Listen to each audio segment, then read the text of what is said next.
وَإِذَا بَدَّلْنَا آيَةً مَّكَانَ آيَةٍ وَاللَّهُ أَعْلَمُ بِمَا يُنَزِّلُ قَالُوا إِنَّمَا أَنتَ مُفْتَرٍ ۚ بَلْ أَكْثَرُهُمْ لَا يَعْلَمُونَ قُلْ نَزَّلَهُ رُوحُ الْقُدُسِ مِن رَّبِّكَ بِالْحَقِّ لِيُثَبِّتَ الَّذِينَ آمَنُوا وَهُدًى وَبُشْرَىٰ لِلْمُسْلِمِينَ وَلَقَدْ نَعْلَمُ أَنَّهُمْ يَقُولُونَ إِنَّمَا يُعَلِّمُهُ بَشَرٌ ۗ لِّسَانُ الَّذِي يُلْحِدُونَ إِلَيْهِ أَعْجَمِيٌّ وَهَٰذَا لِسَانٌ عَرَبِيٌّ مُّبِينٌ.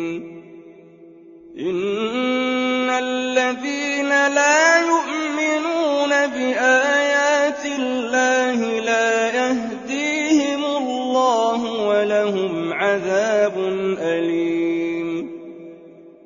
إِنَّمَا يَفْتَرِي الْكَذِبَ الَّذِينَ لَا يُؤْمِنُونَ بِآيَاتِ اللَّهِ وَأُولَٰئِكَ هُمُ الْكَاذِبُونَ.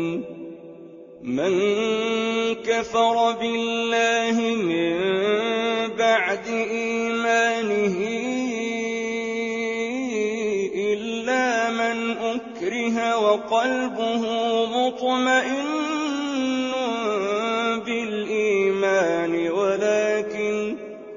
وَلَٰكِن مَّن شَرَحَ بِالْكُفْرِ صَدْرًا فَعَلَيْهِمْ غَضَبٌ مِّنَ اللَّهِ وَلَهُمْ عَذَابٌ عَظِيمٌ.